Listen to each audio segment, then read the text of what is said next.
So this evening, we're very fortunate to have Deborah Henderson talking to us. And the topic for tonight's discussion is how to embrace complexity, address the challenges to take advantage of the opportunities and unleash the power of data. For those of you that don't know me, my name's John Stevenson. I'm the immediate past branch head of the DAMA chapter in Brisbane. Deborah is now taking over as the new branch head. Tonight's talk, we're going to look at how most organisations are aspiring towards being digitally enabled and data driven, but they find that some of the conversations that they've been having haven't really changed things in their organisations very far. It's sort of a bit like selling the benefits of good data governance is like selling the benefits of eating vegetables to children. We all know that we can't eat dessert all day. Wouldn't it be great if the benefits of data governance were equally accepted as the truth? In our last DAMA session, in the October meeting, we explored some of the potential root causes preventing organisations from having better data management practices, and how we as data professionals can make a difference in this endeavour. So tonight, Deborah Henderson is going to take us through some steps of an interdisciplinary approach that enables us to embrace complexity, address the challenges, take advantage of the opportunities and unleash the power of data. She will share the frameworks and methodologies that she has used, as well as practical examples of how she has implemented them in organisations to ensure successful outcomes, connecting the dots between theory, research and practical real-world application.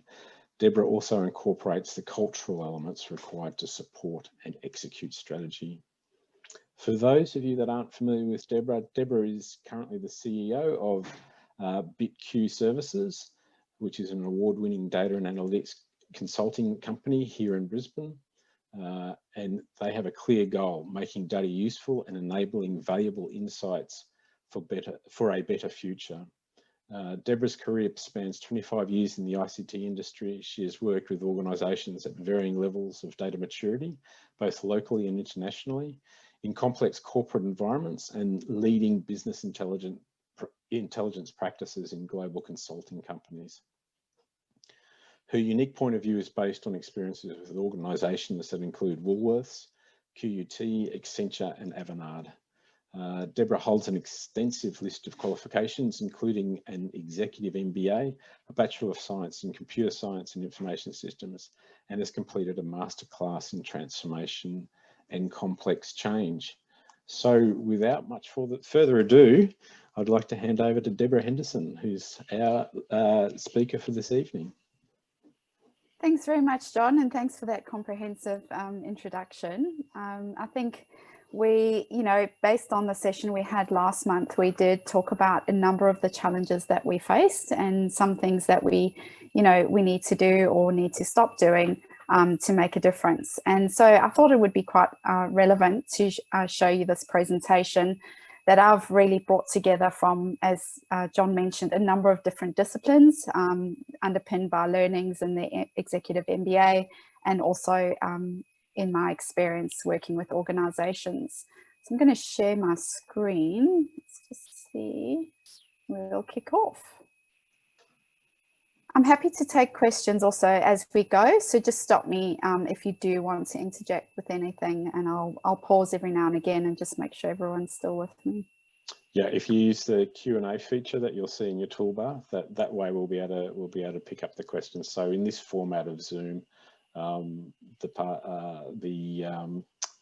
audience doesn't have the ability to unmute. So, John, is that sharing the right screen? Has it got the harnessing yes, the collective power of people and data showing? I can't see it for some reason. One of the problems. So just wanted to make sure I'm sharing. Yep, the right absolutely. screen. Okay, yes, excellent. Okay, so just if you're wondering what makes me qualified to come and talk to you about this topic, obviously I do have a lot of experience in the data and analytics profession. I've actually got quite a vast technical grounding, and this has been combined with leading transformation in business intelligence and data and analytics businesses and departments. So this has really given me a deep and strategic understanding of how to be successful in data transformation and drive tangible business outcomes. And I think one of the key learnings is that it's all about people, and they must come first, because it's only the people who hold the power to make a difference, not the technology. So my goal for this session is for you to leave with some practical tools and techniques that will equip you to further harness the collective power of people and data for successful data transformation.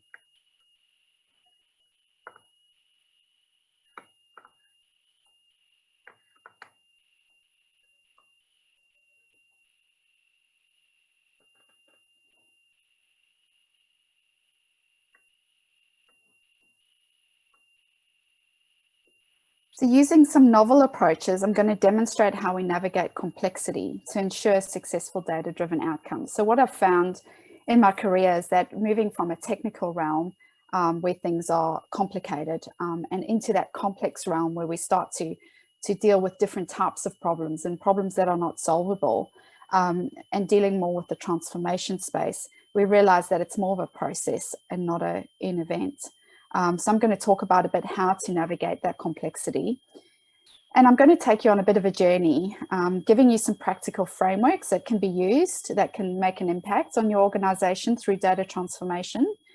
I mentioned earlier, some of this is based on learnings from an executive MBA. So it's been a lot of research into subjects such as design thinking, systems theory, strategy development, and also that masterclass in transformation and complex change.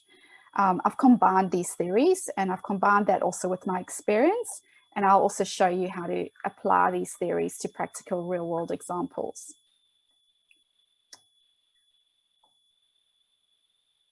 So I think the first step, and this was spoken about in our last session, is we need to recognize the need to change. So most people are not as in love with data as we might be, or as we might hope them to be. But I think everybody is in the data business, whether they realize it or not. For people to change, they actually need a desire to change, and perhaps even a change in their beliefs. So we as data professionals, we need to provide those drivers for change. We need to articulate more than the what. We need to help people understand the why. As data management professionals, we can create an awareness of what's possible by focusing mainly on the purpose of the solution, rather than the features of the individual components. For example, if we were talking about a bike, we would want to talk about what the bike does and its purpose, not the features of the individual parts, unless of course the audience are finely tuned athletes. So only once we recognize the need to change can we start to discover new ways and explore what could be and not be limited by what has been. So today we're going to explore we're going to explore how to do things, not to incrementally improve, but to do things in ways that are significantly different. So this is the universe of knowledge, which consists of everything you know and everything to be known. So why am I showing you this? Is because people don't know what they don't know. What people think they know is often much less than everything to be known, especially when we talk about the data and analytics field. So it's our job to provide a bridge to close the gap between data and impact. We should never assume existing levels of knowledge. It is our job to educate first and to help reduce the unknowns. Now you may be thinking, why is it important to educate first? And that's because we need to empower our audience to make their own choices. And you can only do this once you can make sense of something. The focus needs to be on business outcomes, not technology, and you need to create or use a common language. And I think this has been an important point that has come up in quite a few of our previous conversations about, connecting with the C-suite, what language to use, and focusing on the business outcomes rather than the technology. So to do this successfully, you need to understand your audience and their context. And this is where we bring in strategy to engineer the outcome you want from the beginning and ensure structurally sound solutions. Data is power, but you have to know how to harness it. So strategy is not a linear process. I think most of you will be aware of that. And I can highly recommend using an iterative approach. So having studied the theory of strategy, there are a couple of models that can that embraces this iterative nature, like Searle's strategy loop theory. This allows us to evolve as new information becomes available. And I think even more relevant in today's times where we face, constant change. Change is just the new norm. So similar to the agile process that most of you would know about, it allows us to continuously adapt to what emerges between the organization and its shifting environments. And too often I've seen in organizations where, solutions are developed, they're based on a set of requirements.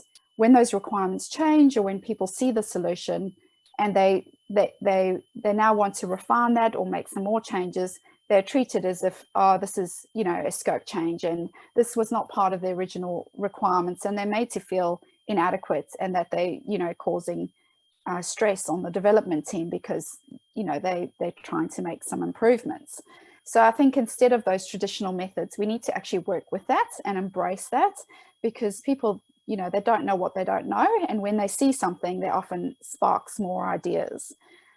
So this is why I found this model extremely powerful. It consists of 4 steps. Making sense of the situation is the first one. Making choices about what the future looks like comes next. Making things happen, and then making revisions. So today we're actually only going to focus on step 1 and step 2. And I'm going to show you how to make sense of the current situation and how to make choices about what to do in the future. And we're going to use a human-centered design approach to do that, called design thinking. So this human-centered design approach helps us to bridge the gap between strategy and execution by using design thinking methods in strategy development. So I'm going to show you how to combine this human-centered design approach to combine strategy development with people and their expertise and empower them to make choices. By fusing strategy and design thinking, step 1, which is about making sense of the current situation, uses the what is phase of design thinking. Step 2 is all about making choices. And I will show you how to use the what if, what wows, and what works stages of design thinking to do that. So in my experience, this is often where too little time is spent. I've seen too many strategies sitting on the shelf, collecting dust, not being used, not being able to execute. So we all know rushing to execute a flawed plan only ensures you get to the wrong place faster than anyone else. You may have heard of the concept called the mindful pause. We did a lot of this in our complex or masterclass in transformation and complex change. Or you may have heard of the saying, go slow to go fast. So really this technique is about introducing a pause. By using this, you will have no need to use a hammer to force fit the solution at the end or use band-aids to cover up the problems, because you will have engineered the solution right from the beginning. So now I'm really going to step through each of the phases, and I'm going to talk a little bit about the theory behind the design thinking approach, and then I'm going to take you through an actual real world implementation. Obviously, some of these don't have real world examples for confidentiality reasons, but I hope that I've made something fun and inspiring, and the lessons are still the same nonetheless. So as I mentioned earlier, transformation is a process. It's not an event, and it advances through stages that build on each other. Pressure to accelerate this process and taking shortcuts never works. And obviously where I've seen the most success with this was when I was trusted to deliver the work, and I was given the space and time needed to actually do this right. So there's a lot of emphasis on the culture as well, which we'll talk about towards the end. So the design process steps us through making sense of the current situation, creating a shared understanding of the problem by understanding what is. So once we've understood what is, we then look at how we boost creativity to imagine a new future by not being constrained by everyday thinking and imagining what if. This involves a lot of stakeholders, and obviously the more stakeholders that are involved, the more complex the process is. but it also expands the potential for creativity. And lastly, we foster a joint commitment to resolving the problem by exploring what wows and finally what works. So let's now step behind the scenes to take a detailed walkthrough of each step. Okay, so the first step is the making sense phase of the strategy loop by using the what is phase of design thinking. So what is, we're referring to the present. We start with the problem for which we want to solve.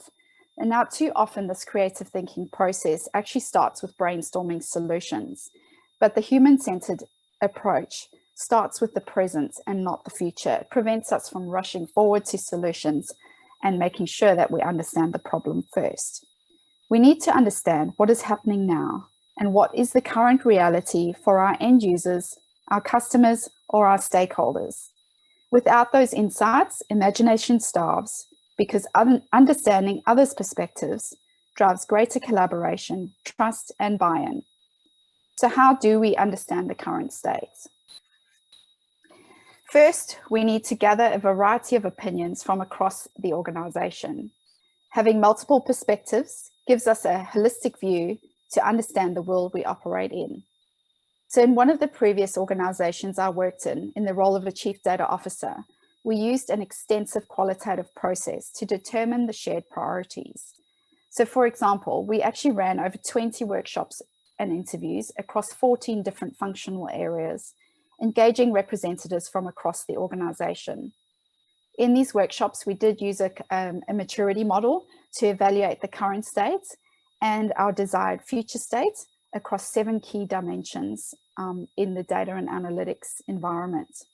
So many consulting firms have these, as well as Gartner. There are also some freely available ones. You can also use a framework around common themes of strategy, technology, data, process, and people, just to make sure that you don't miss any elements. So during this process, we learned about the stakeholders that we serve, and we grouped them into different personas. I think this was a very critical point in stepping into the other shoes and seeing things from their perspective. At the end of this process, there were 44 common jobs, pains, and opportunities across the entire organization. The stakeholders debated and then voted, which eventually landed us on 12 shared priorities. Creative briefs were then drafted to move us forward to the next stage. So the insights, I think, from this process was that it was the conversations that were far more important than the details of a maturity model. And the aim here is really to create a shared understanding of the problem, bringing stakeholders on board and getting their buy-in as to why it is important.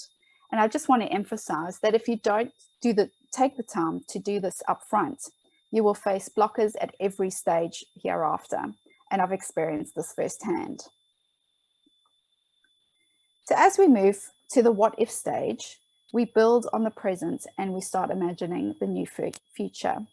So despite this being a creative process, this step is still quite disciplined in its approach. And I think this is where the process of design thinking really helps, because it helps us to diverge and think creatively, but also to bring that back and keep it practical.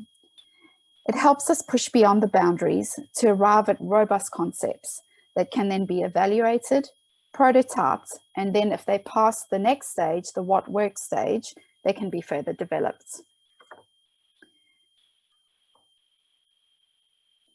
So this stage, as I said, is about exploring a wide range of possibilities to imagine what might be.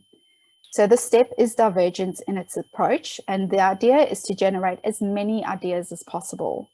Through collective intelligence, we expand and build on ideas. So this is where we involve multiple stakeholders to build on these ideas and create these solutions to the problems that we identified.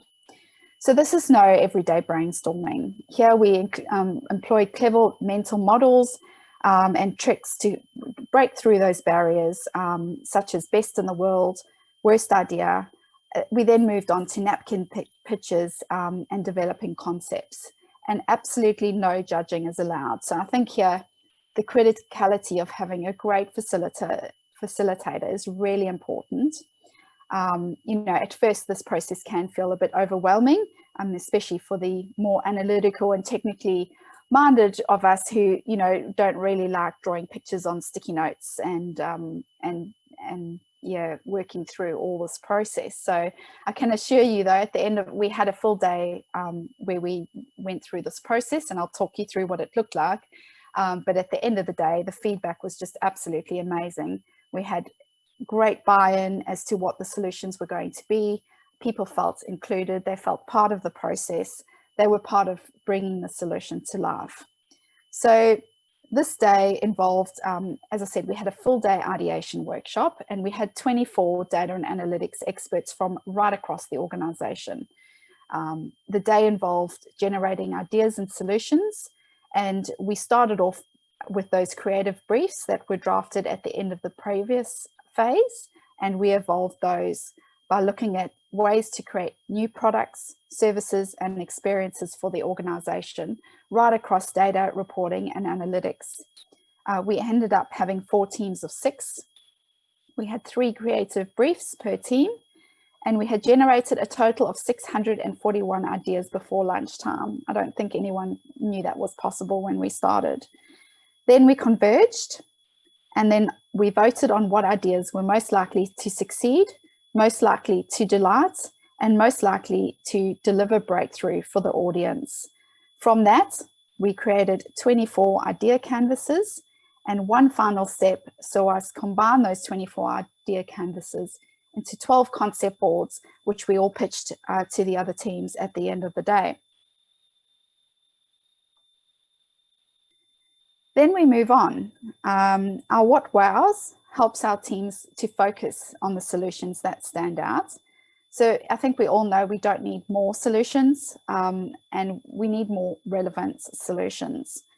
So after we've created in that first what is phase, a shared understanding of the problem, and in the next phase, we've developed possible solutions, we now have to foster a joint commitment to possible ways of resolving it.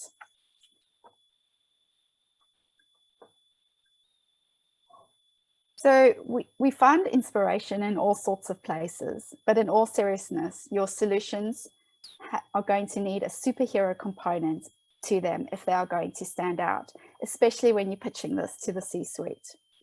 Because I can't use any of the solutions we actually designed due to confidentiality, I will illustrate this concept by actually designing a superhero, this one known as Iron Man. So interestingly enough, whether designing data solutions or superheroes, the lessons are actually still the same. You need to be able to articulate your point, why it matters, and why should anyone care. The concepts you develop need to convey the key opportunity, the value proposition, and the reasons to believe in it. So if you don't know why, how will anyone else? So we always need to emphasize the benefits ahead of the product or service. And I think many of you spoke about this at the last few sessions we've had. You know, we even had one of the CIOs in one of the previous sessions coming in and said, you know, one of his team had suggested to him years ago that a metadata management solution would be useful, but didn't articulate what it could do or what the benefits were. And his immediate answer or response was no. And I think years later, he realized the missed opportunity, but no one asked the question and no one explained the benefits. So I think, again, we always emphasize the benefits ahead of the product or the service. So let's look at our key opportunity. Night vision and increased strength leads to increased confidence, helping to break through barriers and constraints. So here it's important that we don't talk about the face mask, we talk about what it does. We describe the value proposition. In a world overflowing with technology and data, we don't need more, we need it more relevant. In this example, the technology will help us distill the signal from the noise and to get to the insight faster, which helps to improve our decision-making, giving us better judgment. So we don't want to talk about the data, the stats, the inbuilt machine learning models. We need to tell people why it's important and give people reasons to believe. So, power to influence the world for the better. Don't talk about the equipment, the services, the technology, and the data they will have access to. Tell people how it will improve their lives. What will it enable them to do? What will be different for them tomorrow? And a really good example of this is when I worked in a specific transformation around people and culture. And really it was all about building new dashboards, implementing new technology, giving people the insight they needed. But when we spoke about the change and we spoke about what it was going to enable people to do, we spoke about how it would make the business partners better influencers because they had the evidence to back up what they were telling the business. It wasn't about the dashboards or the data or anything to do with the technology. It was all about business partners being better influencers. So I don't know how many people, well, I don't know too many people who will reject increased confidence, better judgment, and power to influence the world for the better. Yes, the technology is important, but people need to know the reasons to believe because humans are more likely to change behavior only once they believe in something. So to improve decision making is not enough. It's not enough to have access to data on a dashboard. To change behavior, you really have to connect with those human needs and you have to help people understand how using the technology will give them superpowers. So in this example where we developed these concept boards in our previous stage to take to the next stage, they were obviously a lot more advanced than what I'm showing you here on the screen. They were fully fleshed out storyboard sketches which illustrated the key opportunity, value proposition, and reasons to believe. And I'll give you an example. Even one of them was a data lake, but it didn't talk about the technology at all. And it had pictures of lakes and streams and, you know, help people to understand in a common language what that actually meant for them. So this is the final stage in the design thinking process. The choice of which concepts to move forward with should not be made by the same people who created them. So this is important. We get attached to our solutions. We love our solutions. And the people evaluating whether those solutions are feasible needs to be a different audience. And this is often when you invite your executive audience back in and you talk them through the value proposition and you understand how they feel about it. So this is when you actually get the opportunity to walk your stakeholders through their possible future. And this to me is incredibly interesting because before I came across design thinking, I couldn't articulate in strategy what the future would actually look like. You couldn't give people anything tangible. You hadn't developed a dashboard. You know, it was too much effort to do that. You can't show people the data in a database. It's not going to mean anything to anyone. So I think this was really critical. And the step here really helped to engage the stakeholders in co-creating the solution with us. So at the end of this process, we really had people offering up time, resources. They were so excited about the future and they were just, you know, excited about how quickly can we get this done. We didn't have the problem with getting buy-in. So it is in this what works stage that your exciting high potential concepts come face to face with your actual stakeholders in the real world. And this is before you finish developing the strategy. And this is the important part, is that these concepts become tested and ensure they can be implemented and actually become part of the strategy development. So this stage is really about closing the loop. You've now built your prototype and you need to test it with your stakeholders to get feedback. The innovation sweet spot, or the wow zone, occurs at the intersection of these three criteria. So desirability is all about what's the unique value proposition of your solution. How appealing is it? It tests whether we're solving for the right pain points. A desirable solution is one that your customer really needs. And this is when you actually test if it's a nice to have or a must have. Viability, we look at what are the costs? What are the long-term impacts? Is it sustainable? And are you able to produce and deliver it? What has to be true in the organization for this to actually work? When we look at feasibility, we look at, does it allow your organization to achieve on its objectives? A feasible solution must build on the strength of your current organizational capabilities. So is it going to strengthen your business? And as I said, all of these have to work in harmony. If you miss any one of these, implementing the solution becomes riskier and costlier. And this is a really important part, because you can use this approach to test any concept, and then you can iterate through the solution and the strategy.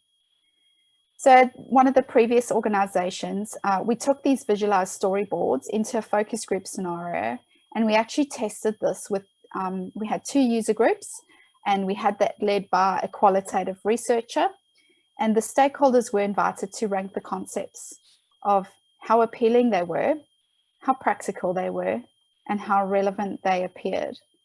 So they were also encouraged to give their input that would help us arrive at a future-proof version of the idea. So at the end of this process, we had 2 of these concepts or prototypes that were absolutely ready to go. They were on horizon 1 of our strategy. There were no questions asked. We were delivering this. Everyone was on board. They understood the solution, what problems the solution was going to solve, and exactly what they were going to get out of it. 3 of them actually raised some questions and required minor adjustments, which we did. 2 of them had lots of questions and required further revisions, which was pushed out into a further horizon. But the important part there is we knew what the questions were. We knew what people felt uncomfortable with. We knew what had to be done to improve that, to make it viable. And there was one solution, actually, which is very interesting to me, because it was actually a no-go. It was deemed a reach too far, a nice to have, but the executive audience had no idea how this could be implemented. And at the time, none of us did either. It was a wild idea. It was quite out there. And funny enough, there's actually technology out there that can implement that to date, and actually looking at implementing it at the moment with an organization I'm working with. So this was a real highlight in the journey, as the stakeholders saw real solutions to their pain points and the innovative opportunities that lay ahead.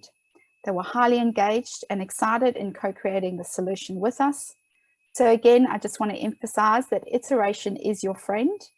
At each iteration, testing for these 3 things and adapting your strategy will keep you on track. So we've now reached the end of the journey of the strategy and the design thinking discussion. We started with the current state. We then made choices about what the future would look like. But there is one more thing.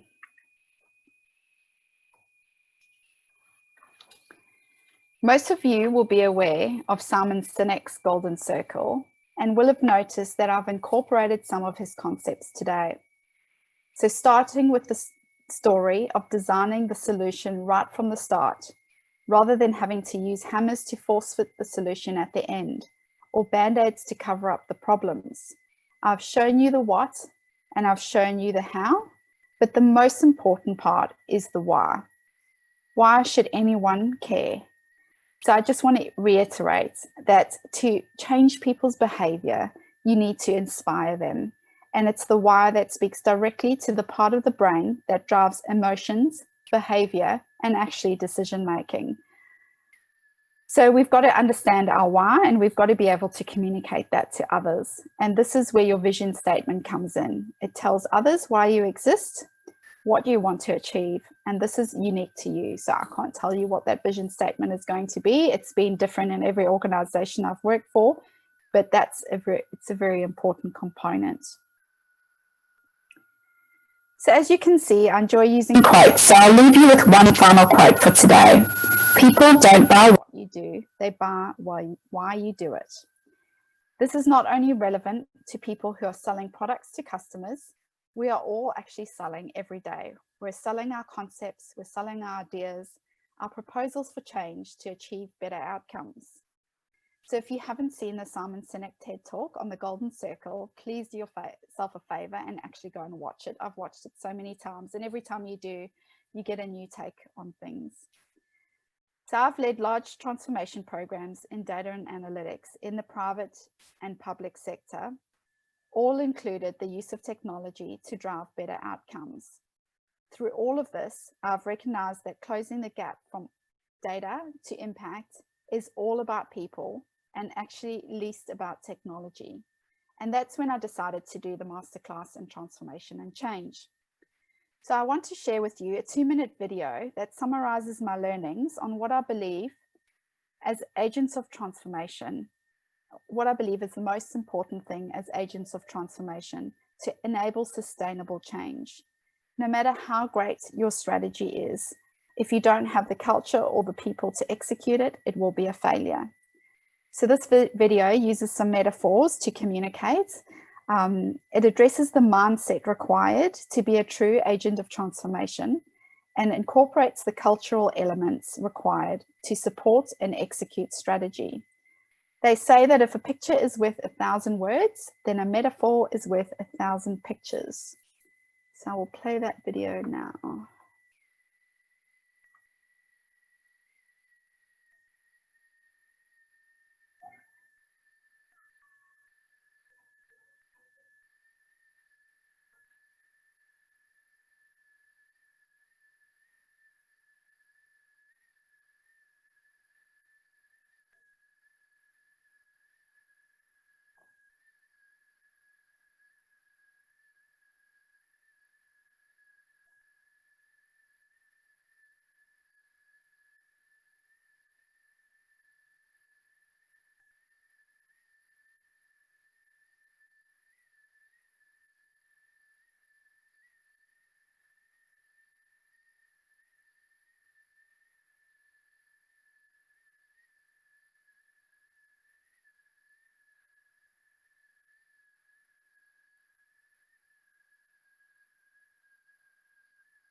And so I'll leave you with one last thought. What action will you take and what legacy will you leave behind? Thank you.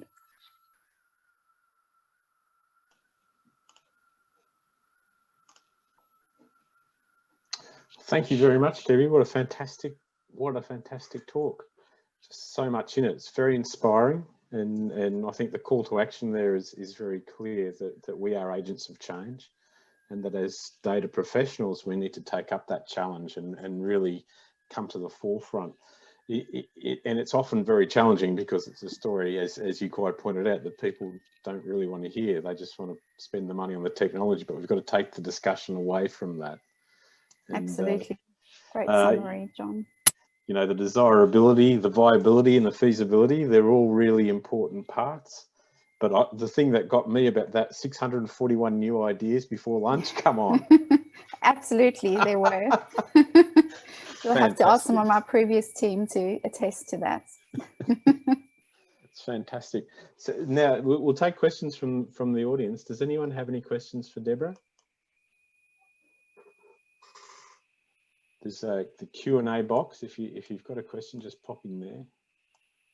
And I hope that all made sense. I mean, it is a lot to get through in a short amount of time. As I said, it was months and months of study and theories and 2.5 years of intense studying, plus living it and breathing it every day for about 2 years, leading a big transformation program. So to summarize that in 30 minutes is a challenge in itself. So hopefully you all stayed along the journey with me. We've got no question. I've got a question for you, which is potentially a challenging one, but out of all of that work, is there one key message that seemed to resonate most with the executive when you're talking to them? Oh, one key message. Yeah. Wow, It's a very difficult question. That's a tricky one. I mean, I think the main thing I think was about having those tough discussions up front, because everyone had different priorities in the organization. Everyone, there were a lot of people upset because they couldn't get their solution first, or their solution wasn't prioritized. And I think what we did is we went and interviewed all the executives to understand what their strategic, goals were. And then we went to all the people on the ground and went, what are the challenges? And then we brought both together and went, well, these are actually the common challenges across the whole university. And some people, saw that their challenge wasn't on there. And you go, well, that's unique to you. And there's an entire organization. There's multiple common challenges. So where do we focus our resources? And I think having that discussion really helped clear things up and help people understand that there needs to be a prioritization exercise. And that we had to come to that common ground and go, well, where are we going to start? And even bringing that down from the 44 common pain points to 12 was a challenge. But we gave people, it was as simple as actually giving people little sticky dots and telling them to go and vote on their top 3 priorities. And at the end, it was so clear, there were 12 top priorities, and we had, no disagreements after that. So I think that was probably key in that process, and then using those concepts to continually talk to people about, and those we used right through from advisory committees to our initiative approval committees, and we had those prototypes to keep taking with us to have those conversations. So we created that shared language. And it's interesting because I was actually talking to one of the data literacy experts, used to be in Gartner and now started her own business. And we're actually having the conversation about, do you need to start with data literacy first to create that common language? And if I had to think about it, that's probably something I would do differently next time, is just to get a little bit of that common language going from the start. I think we got there by the end, but it took quite a bit of time to get there and a lot of debates. But then you also question, well, language on its own and concepts on their own, do people really understand them if they're not embedded within a solution and within what they're going to see differently tomorrow? We've got a couple of questions coming through now, Deborah. The first one's from Mark. How big was the organisation in your example? Many organisations will need to scale down whilst going through the same process. Absolutely, and the process is very scalable. And although that might seem daunting, we actually executed this process in a total of 6 weeks. So it seems like a lot, but you can get a lot done. As I said, we ran workshops with parts of the business where we had up to 20, 30 people in a workshop. We did do this, we did talk to the senior leaders on their own in interviews, because everyone had different goals and objectives. And then the organisation size, it depends whether you count permanents or casuals, but more than 10,000 employees. But I've also worked in other organisations where we've done a similar thing, and there were over 200,000 employees and businesses across the globe, Australia, New Zealand, different types of businesses, obviously with Woolworths Limited. So we did a very similar thing there, actually. Also, probably about a 6-week to 2-month process to understand the existing pain points, what the future needed to look like.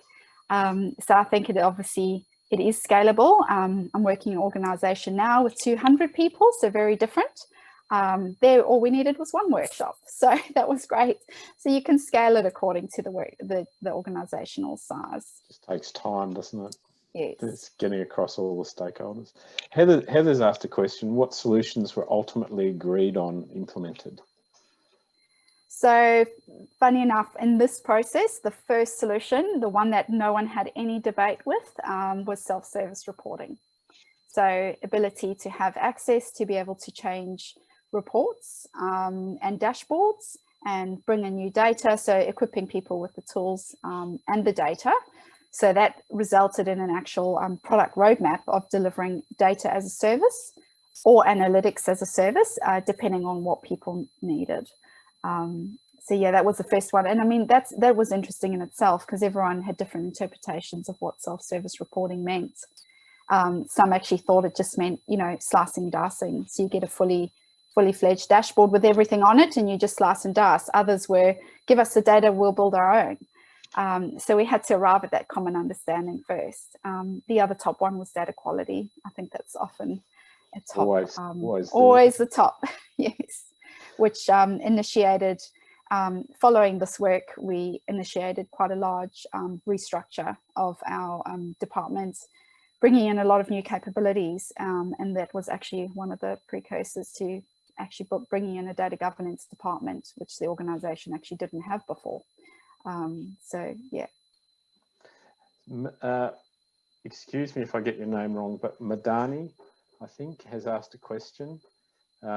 People, executives or otherwise, nowadays often have preconceived ideas of what a solution is or what the solution ought to be. And naturally, there's too many different solutions, so everyone's got their favourite. So against that backdrop, what did you do to bring the conversation to the needs rather than talking about tech and tools? So that's another good one. And we actually ran some very specific workshops on this, actually following the strategy, and when we were ready to start actually implementing some very specific use cases. And there's some models out there. So for example, the model, the 5 whys, helps you really get to the root cause of the need rather than people jumping into the solution. We spoke to people about how we were changing, how we were approaching analytics. We were going to start with the business questions first and what we're trying to solve for. And then we were going to define what it is we needed. And it was interesting. Some people loved it and some people hated it. Some people just wanted to be told exactly what it was they needed or wanted to jump to the solution. And they'd just, you know, they'd say, you're the expert, you just tell us what we need. What should we do?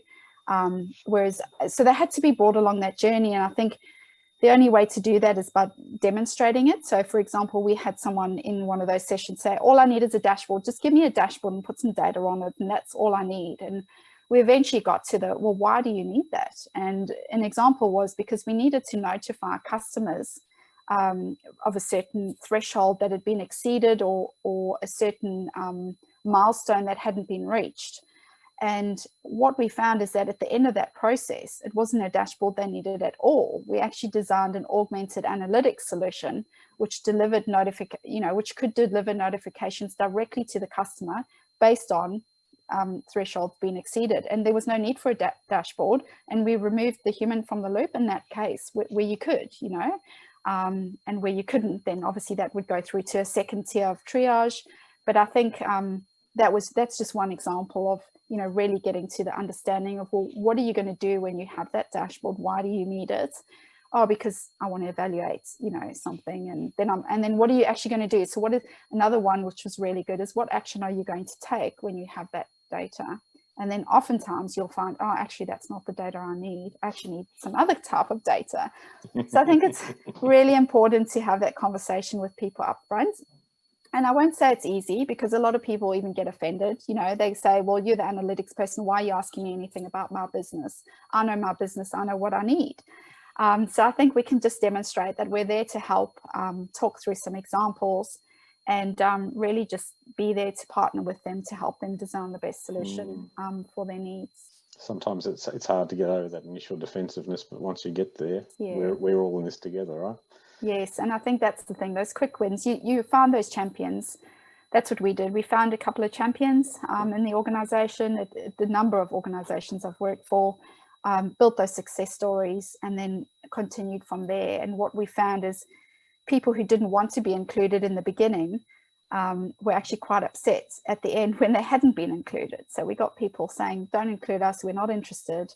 And then once we demonstrated the value, people say, well, why did you exclude us? So I think it's just a journey you have to go on with people. Andrew's asked, or made a comment, very interesting talk, pardon me, and unique, is there is little connection about the point of data management to transformation. What were the business pressures the organisation had? I'm trying to think. So if we're talking about business pressures in the way of data management, I I think, I mean, this is all, it was all connected to data management really, because at the end of this, we had a new department designed around, you know, being very deliberate around what we did in analytics, what we did in data management. We dedicated, you know, data engineering and data architects to that, and also data governance. So it was all really around all those pillars of DAMA, you know, of DAMA and that wheel. So really all the aspects of data management. But it was understanding what the business pain points were that related to, you know, inefficiencies in data. So, you know, yes, there were technology problems, legacy systems, people couldn't get their information quickly enough to make critical decisions. So that related to, you know, the technology side of things. Not having, you know, people thinking the data was of poor quality, where in actual fact it wasn't. It was just because there were different definitions across the organization that hadn't been articulated. So I think it all related back in the end to data management, but you can't go out there talking to your stakeholders about data management because they don't understand that language. I think we've got to do that translation on the back end. Yes, yes. What's a business glossary? Why do I need one of those? You know, yes, I think a lot of us have been in that position. That's pretty much all the questions, and we're pretty close to time. Deborah, thank you so much. It was a fascinating discussion. I really love the connection to transformation and the connection to Simon Sinek and the utilisation of design thinking. I'm a big fan of design thinking. I've used it a lot in systems development over the years to try and make sure that we get the right requirements and make sure we get the right solutions that are going to work.